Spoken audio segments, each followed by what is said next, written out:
Hey guys, welcome to this iPhone guide, and here I'll detail how to fix Face ID and passcode missing in iPhone settings. So if your Face ID and passcode is missing on your iPhone settings, such that you cannot access the Face ID and passcode page just to change your Face ID or change your passcode, then this video is going to walk you through how to fix this step by step.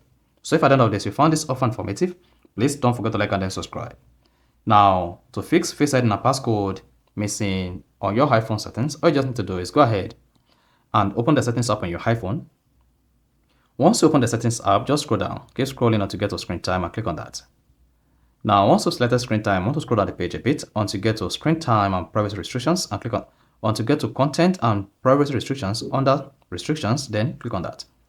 Now, once you've selected that, scroll down this page until you get to allow changes to, then here locate passcode and Face ID and click on that. Once you selected passcode and Face ID, set this to allow. To make changes to passcode and Face ID, then hit the back button. Then you need to go back to your iPhone settings and now go for a couple of seconds. After a couple of seconds, you'll see the Face ID and passcode pops. And if the Face ID and passcode is not coming up, just close the setting page completely.